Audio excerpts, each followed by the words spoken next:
Fridays are awesome. Welcome to CNN Student News. My name is Carl Azus, reporting from the CNN Center. In Congress, the so-called nuclear option doesn't refer to weapons. It refers to a procedural rule in the U.S. Senate. It takes a simple majority, 51 votes, for the Senate to confirm a presidential nominee. But it takes 60 votes to hold the confirmation vote, or it used to. Yesterday, the Senate passed the nuclear option. Now, the vote to vote only takes 51. The idea of requiring 60 votes was to ensure debate in the U.S. Senate, to make sure that the minority party in the Senate, right now Republicans, didn't get muscled out by the majority party, right now the Democrats. Some senators argued that the 60-vote requirement was stopping anything from getting done. The new 51-vote rule only applies to executive and judicial nominees, not to Supreme Court nominees. And remember, the majority party won't be in the majority forever. When that power shift happens, senators from that party will get to experience the other side of this nuclear option rule. Next up, a potential deal between the United States and Afghanistan. American forces were first sent to that country after the 9/11 terrorist attacks in 2001.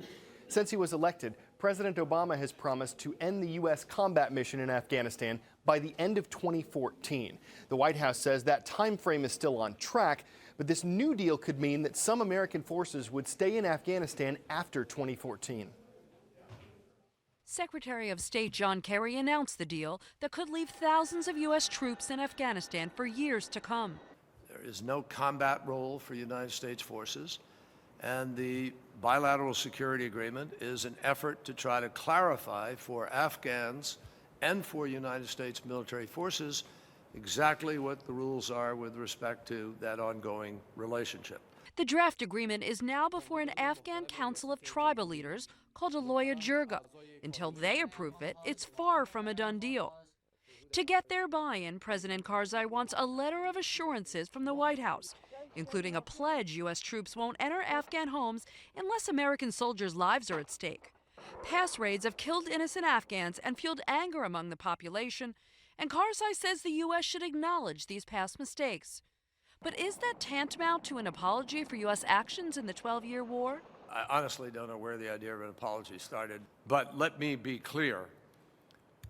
President Karzai didn't ask for an apology. There was no discussion of an apology. It all boils down to semantics. U.S. officials in the past have offered some form of apology for civilian deaths, including former Secretary of State Hillary Clinton, former Defense Secretary Robert Gates, and General John Allen, who led U.S. forces in Afghanistan. Even the draft agreement expresses regret for Afghan suffering and the loss of innocent lives. Language one of President Obama's top advisors repeated Wednesday. We have, of course, throughout the war, always indicated regret when there are instances of civilian casualties, but I think the Afghan people understand the great sacrifices that Americans have made on behalf of their security. Just the facts.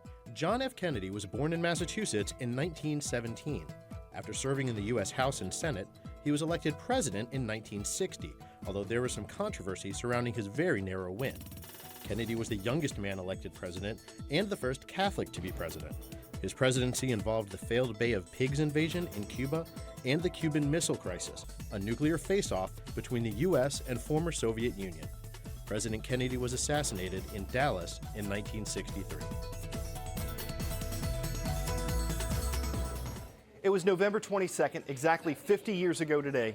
President Kennedy was in Texas riding in an open convertible limousine. At 12:30, he was hit by 2 bullets. He was declared dead 30 minutes later, the 4th U.S. president to be killed in office. News is sometimes referred to as the first rough draft of history, and President Kennedy's assassination was, of course, a major news event. The first radio bulletin came 6 minutes after the shooting. The first television broadcast 4 minutes later. For several days, major TV and radio networks had continuous news coverage, like they did after the 9/11 terrorist attacks. For many Americans, the events surrounding President Kennedy's death still resonate 50 years later.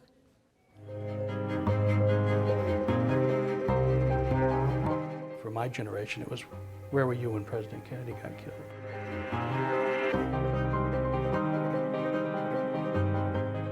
November 22nd, 1963, I was in the 2nd grade. I was 7 years old, and I was in a Catholic school in New York. I was a 6th grader at a school in North Carolina. In 1963, I was in 2nd grade, elementary school, 7 years old in Lafayette, Louisiana. What I remember about that day was we were all sitting at our desks, and all of a sudden the intercom came on. The principal was saying the president's been shot, President Kennedy has been shot.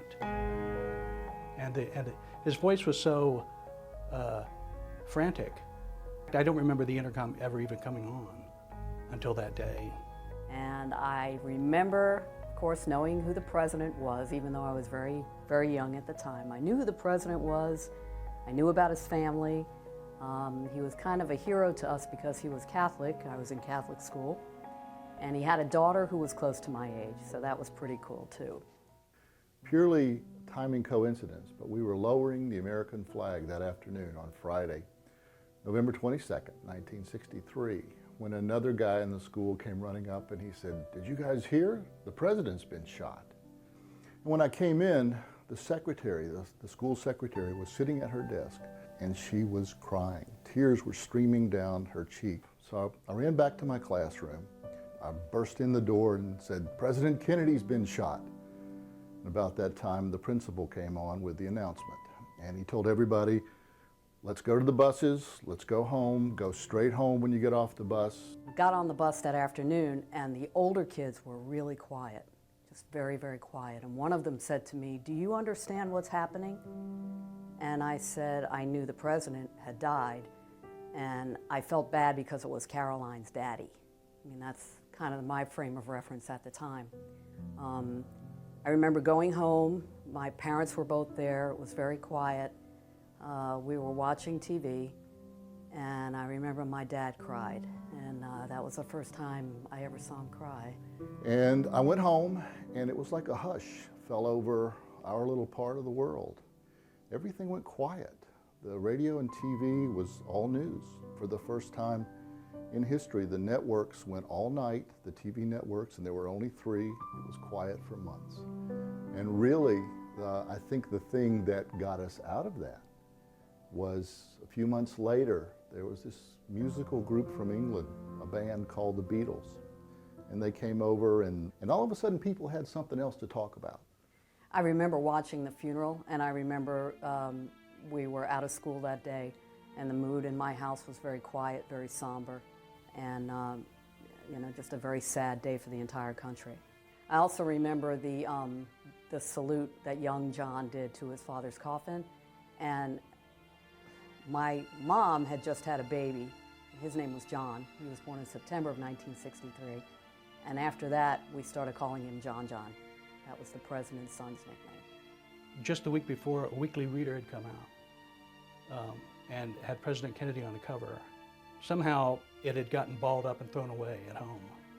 And I was so upset that my mother actually fished it out of the trash can and ironed it for me so I could still have it. Nothing was the same after that, it seemed like, because it was like something had been changed and we just couldn't figure out why.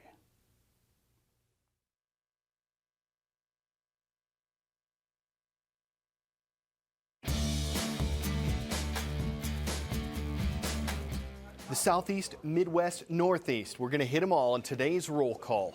In Marietta, Georgia, there's some buzz for the Yellow Jackets from Sprayberry High School. Hello, everyone. From there, we head north to Minnesota to check in with the Bulldogs from Lester Prairie High School. And our last stop is Beverly High School in Massachusetts. The Panthers close out the roll call for this week.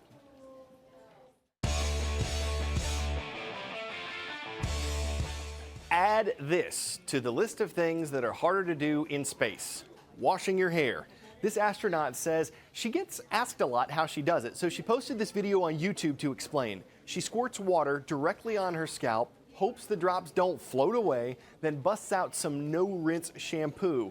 Now that might sound simple, but if you look at it, you got to admit it looks like a hair-raising experience. You know how it goes with these puns. Hair today, gone tomorrow. But back next week. We will be here on Monday and Tuesday, so we'll see some of you then. The rest of you have a wonderful Thanksgiving holiday and a great weekend ahead.